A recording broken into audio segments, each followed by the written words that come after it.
this is kind of an interesting topic. There's a lot of rumor and speculation. Curious what someone else thinks about this. I think we all have ideas about what this thing might be. Was there a leak? Was there an announcement? It was a leak. Yeah, there was a leak. A couple of people were looking inside the code of some of the recent insider builds and SDK builds, and they saw references to something that said Cloud and Cloud N as additions of Windows 10, and we had never heard about those before.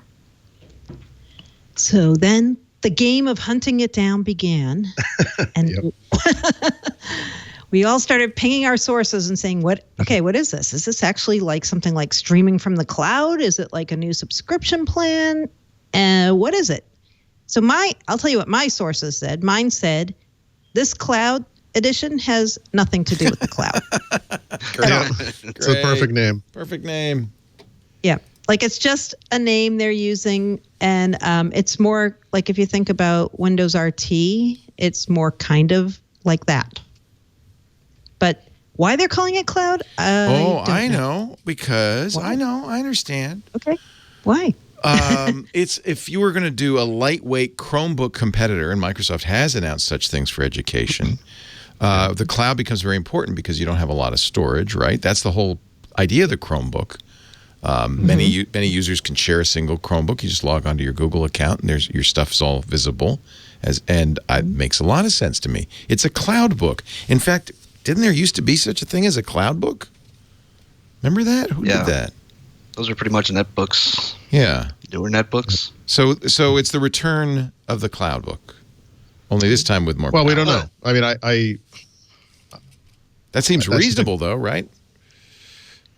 It does. But I think of this as more aligned with the original vision for Windows RT, that Microsoft knows that Windows needs to be taken into the 21st century and modernized, and that in order to make that happen, they have to drop this legacy cruft that's been holding it back. The problem with Windows, of course, is the legacy cruft is the only thing keeping it moving forward. So Windows RT was not ready. It was too slow. The hardware was too slow. This thing, benefits from years of improvements. I don't think it's tied to ARM, right? It doesn't seem to be. Which is smart. I don't see why it would be. It's not RT in that sense, anyway. Yeah. I mean, that was the defining characteristic of RT. It was an ARM-based version of Windows. But here's the thing: once you look at something that isn't based on RT or on ARM, although could run on ARM too, once you realize that on ARM we do have the ability now, or will soon, to run Win32 apps, I think the big difference here is that you'll be able to upgrade this thing. I think that's the big. Aside from just the normal, it's 4 or 5 years later and things are faster. But Win32 apps on ARM are just happening on high-end hardware, right? Starting with Snapdragon 835. So yeah, on ARM. But if this thing is running on Intel as well, it could be on anything, right? And I do believe that this is not necessarily just a low-end Chromebook kind of thing. I think it's bigger than that. Really? But anyway, but again, I think the big deal is the problem with Windows RT, the problem with Surface RT in particular, was it was a dead end, right? If you went down that route and discovered it didn't work for you, there was no way out of it. And I think that's one of the things that's changed since then. Win32 app compatibility is a possibility. So this is a way to do this again and not trap users in that one-way street. I wonder if they're competing with Chromebooks. Chromebooks are updated all the time, and plus they're getting Android apps now. So Edge is updated twice a year, if we're lucky, with feature updates. Once a year. So they're going to position it against Chromebooks. That's something they need to think about. Well, did they? Maybe I misunderstood, but I thought that the recent Windows for Education releases were very Chromebook-like, right? Yeah, but see, that's the thing. I think these things are all kind of separate in a way, right? Not that anything that we just said about this is right or wrong or whatever. I mean, this could it's all speculation. Yeah. Right. So in other words, Microsoft announced Windows on ARM, Windows 10 on ARM at the end of last year. Microsoft in the past couple of weeks announced an education initiative, just like Google did with Chromebooks, because there was an education show in the UK.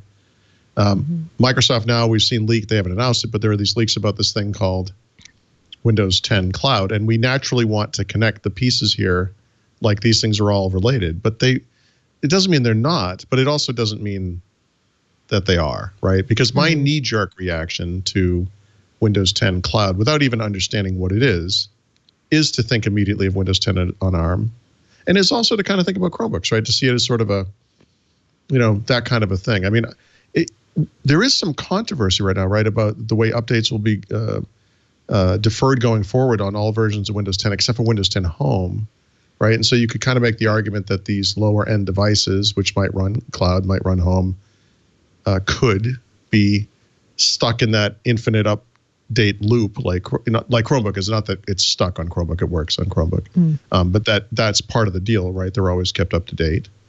But we're kind of grasping, aren't we? Like we're trying to connect things together. Yeah, Windows 10 for Education, that version is one of the ones that's going to be exempt from the always updating, right? Like you can defer updates on that.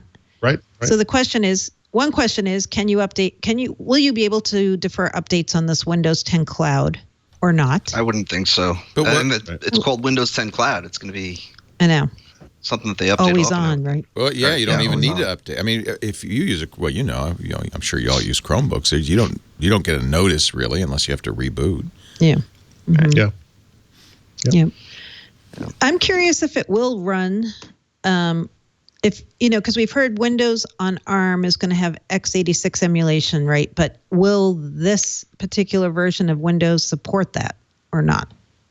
Or will it be UWP and related only? to that is, and I'm curious what both of you think about this.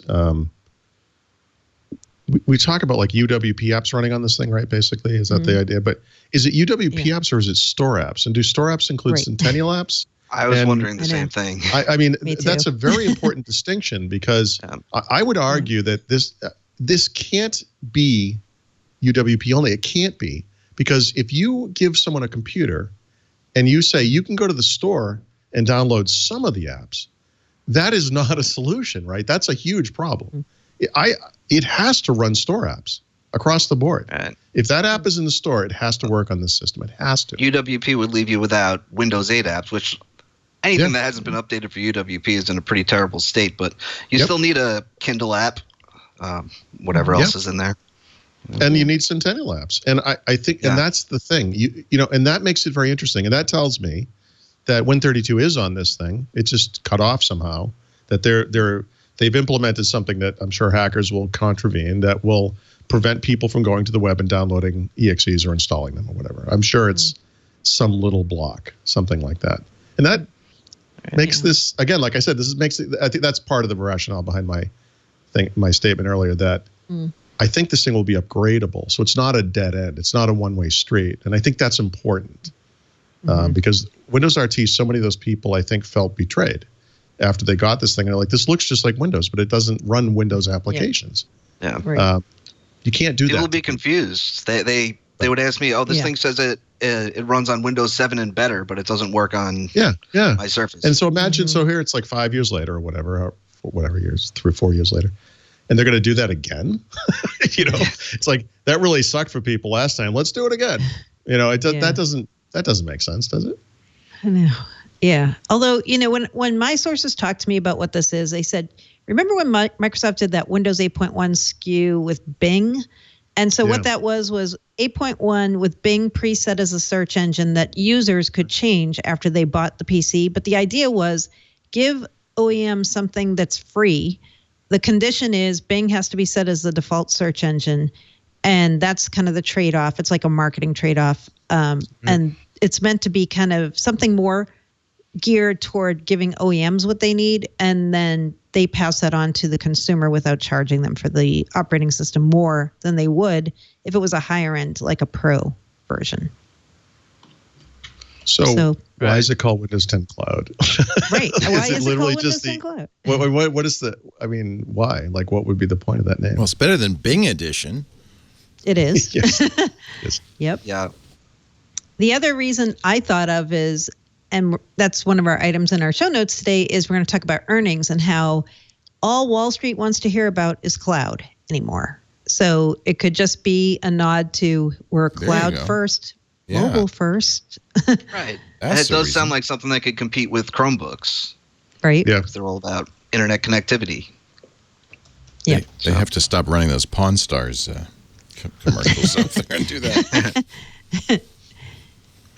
Yeah. So other than that, I don't know why it's called cloud. I mean, Leo's first idea that it's because it'll make you store everything in the cloud makes sense if that is what this is, right? If it's all your files have to be stored in the cloud and everything has to be in the cloud. Somebody said the HP Stream only had 32 gigs. I mean, we've had devices that only had 16, I think. I mean, they were, I actually, as part of, I have an HP Stream here. I spent 4 days just waiting for it to install updates over the long weekend there. It's just the experience is so terrible. Let's do that again. It just seems weird to me. But that's why you would have they would go to version. those bad things from the past. But that's why you would call it Windows 10 Cloud. Yeah. You'd make it a different kind of experience. But every time they've tried only allowing people to install apps from the store, it just hasn't worked, right? And a low amount of storage means low-end hardware, and Win32 apps won't work on low-end ARM chips. So, or at least not in the beginning, right? Right. So I don't know. Maybe I just don't see the path here.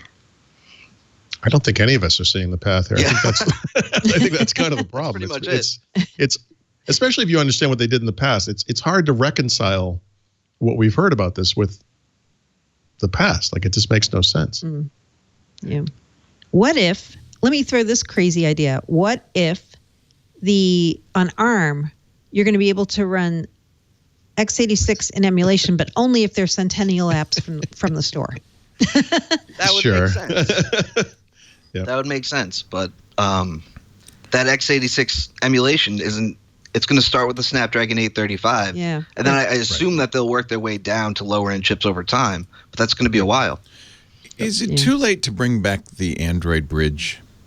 Because that really part of the problem is, technical issues aside, the Windows 10 store doesn't have all that much stuff that's exactly. And that's a topic I return to again and again. Rich just mentioned it too. I mean, it's kind of a wasteland, and over time there's a handful of good games now. There's Adobe Photoshop Elements showed up. That's actually really cool. It's a great deal, compared to buying it outright from Adobe. But yeah, I mean, there are things like Office, which exists in that world, but it's like the toy version of Office. There's a lot of work that needs to occur there, and this is the chicken egg issue, I think, with this thing too. If it really is store apps, and let's be inclusive and say all store apps, Centennial, whatever, we're still talking about a really small number of apps, relatively speaking. I mean, Microsoft must have telemetry data showing what their users are using. I mean, did the light bulb go off and someone said, look, all those people are using store apps. Let's make another version of Windows that just runs store apps. But why do you think it has to just run store apps? What is the, because there's just not enough. One of the trying to force people to use Edge. That's my guess. Oh. No, but why are we saying that it only runs store apps, right? This must be one of the... I mean, really, you could just say you've already got Office in the cloud. You could just say it's designed like a Chromebook is to run that kind of software, not installed software. Will it have a little plastic crank on the side so you can blow bubbles out the back? I tell people all the time to buy Chromebooks. They're cheap, they're reliable, they're secure, and what most people do with a computer is not what you and I do, but they just they surf the web and they get email, and they do that on a web page. So I think Microsoft could reasonably look at that and then look at that education market, which they're I mean, let's face it, they're in crisis now. Chromebooks are beating Windows in education. They look at but by the way, you're right, and I'm sure that is the telemetry they see. I mean, I'm sure they have an understanding of what it is people do use. But the one app that doesn't run on this thing is Chrome, right? I mean, you could make a pretty good argument that if you get a Windows PC, it can do everything a Chromebook can do. Plus, it's a PC, so it does all this other stuff. Right. I realize it doesn't have the simplicity and but that's that was the argument, and but there is an argument. That was the this argument. This one can't even run Chrome, so like what? Right. That's the thing. You gotta make Edge be. Edge can run. In theory, can't Edge run Firefox extensions? Which extensions can Edge No, it doesn't. They have to all be custom made for Didn't Edge. they originally promise that it would, though? I thought that was Yes, it. Yeah. they did. And then I thought it was NPappy, Chrome, but NPappy was killed by Chrome. It was Chrome. Okay. Well, so Yeah, there's I mean really that's what makes Chrome work on a Chromebook is all the Chrome extensions. If you could that's what you need is access to those. There are only a handful of Edge extensions right now. Yeah, but maybe they've got a secret plan. Yeah. This is the the Windows Phone app problem all over again, because there will be people who say, well, it has all the basics and those things work fine, and that's probably true, but everyone has that thing, and for me, it's not like I use several Chrome extensions, and I would only argue that a handful of them are mission critical, but it is that combination of these capabilities that makes this browser so great. The part I'm the most curious about here actually is, and I saw Miriam Dwar said this today on Twitter. She said, so if this is the Chromebook competitor, it means Microsoft's figured out how to stop all the BS that keep people away from Windows because updating is too complex and spam and this and that. And I was like, you know what? What are they going to do differently to make it feel like the management part of this is better? Yep. And less complex. Because that's what we really don't know, right? I mean, Microsoft announced this new Intune for Education version last week, but that's more like for IT administrators. We're talking about like normal people who don't want to have to deal with all the things that right now we have to deal with Windows Update, right? Yep. Can they make that less complex? Because that's what also is a big selling point for Chromebooks. And I don't know what Microsoft has up their sleeve there. Well, hopefully it doesn't look and work just like Windows 10, just like Windows RT. Yeah, that would be bad. Windows RT looked and worked like Windows 8, except you couldn't install certain apps, and that was one of many mistakes that they made with that. Yep. Who's the guy who runs Steam? Tim Sweeney. Oh no, Epic. No. Yeah, Gabe Newell. I think. Gabe Newell. Yeah. He was like railing about this today somewhere. Gabe. I saw. No, I think that was Eric Sweeney. Was it Sweeney? Was it Eric Sweeney? Sorry. Sorry. Okay. Oh, they're like a tag team. They are kind of rant tag team. Sweeney called it Windows 10 Crush Steam Edition. Sure. Right. What? Sure.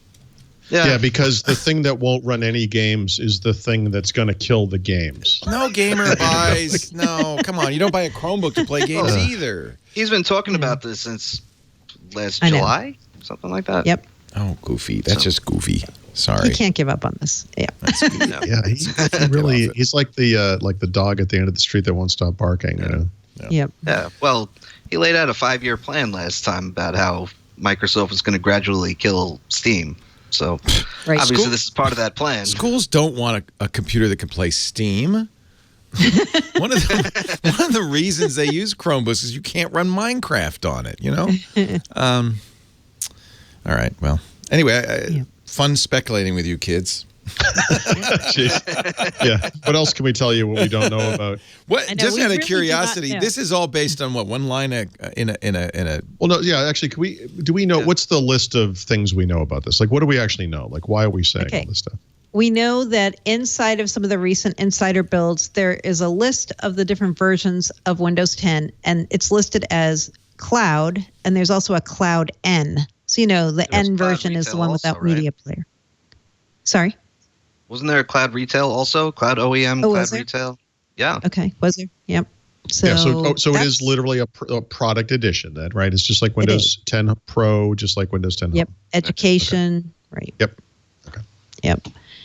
And that's all we know for sure at this point. What the hell are we talking about? Okay. Well, sources are blathering, so we'll find out. I mean, I bet we're going to find out pretty soon, because if this is mentioned in Creators Update, I would think they're going to have to tell us by the time Creators Update comes out. Right? You think they'll release it around that time? I would think you would. Otherwise, why would these be listed in there?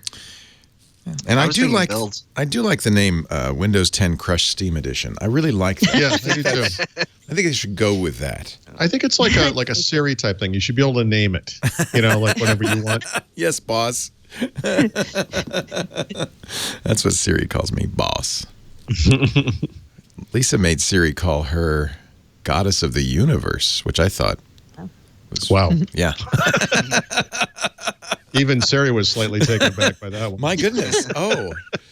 Well. Let's now that we spent 15 minutes obsessing on something that is just that's a what line. we do, Leo. Yes, I know. I know. When you get to these fallow periods in the news cycle, pretty much grasp at any straw comes your way.